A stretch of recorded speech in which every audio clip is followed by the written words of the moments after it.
The shadow that follows. And may follow you too. The first time Evan noticed it, he thought his eyes were playing tricks on him. It was late, just past midnight, and he was walking home through the quiet streets of his suburban neighborhood. The lamp posts cast long, flickering shadows across the pavement. But one shadow didn't behave like the rest. It was darker, sharper, and it didn't belong to anything.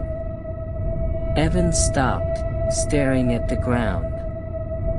The shadow stretched out behind him, mimicking his posture, but there was no figure or object to cast it. He laughed nervously, attributing it to his exhaustion, and hurried home. But as he approached his front door, he couldn't shake the feeling that something was standing right behind him. That night, sleep eluded him. The house was silent, save for the occasional creak of the old wood. As he lay in bed, staring at the ceiling, he heard a faint tapping sound. It was so soft he thought it might be the wind. But then it came again. Deliberate. Steady. Tap, tap, tap. He sat up, heart pounding. The sound seemed to be coming from the hallway outside his bedroom. Summoning his courage, he swung his legs over the bed and stepped out, barefoot, into the cold darkness. The hallway was empty. But there, at the end of the corridor, was a shadow. It wasn't attached to anything. It stood upright, darker than the pitch black around it. Its edges wavered like smoke, but its form was unmistakable, tall, hunched, and with unnaturally long arms. Evan froze, unable to breathe. The shadow didn't move.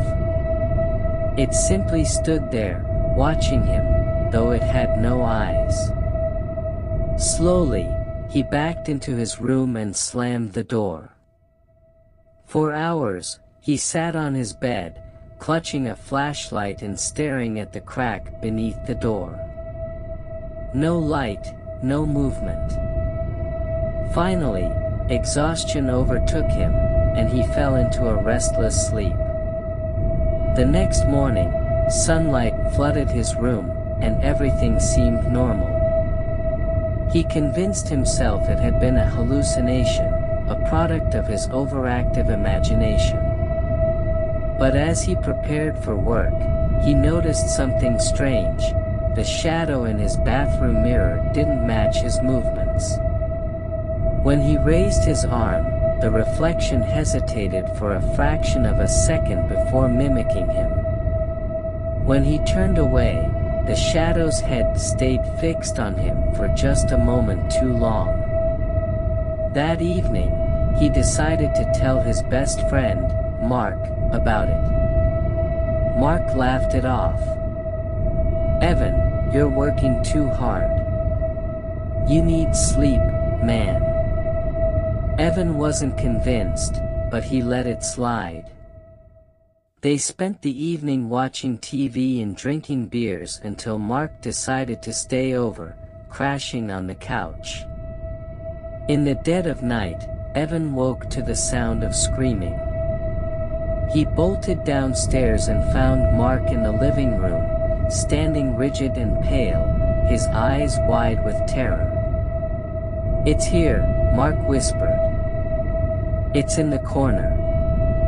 Evan turned, and there it was, the shadow. Taller now, its limbs impossibly long, its head tilting unnaturally as if studying them.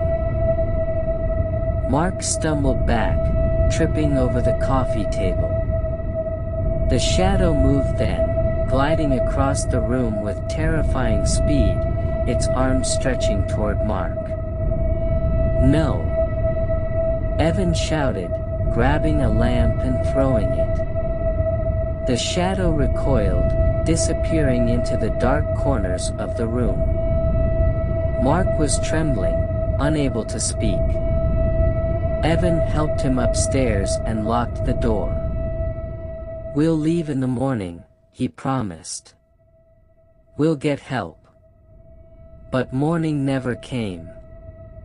At some point during the night, Evan woke to find the room unnaturally cold. The shadow was there, standing at the foot of the bed. But this time, it wasn't alone.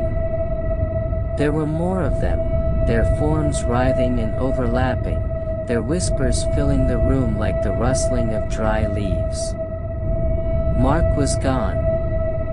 The bed beside him was empty, the sheets soaked in something dark and sticky.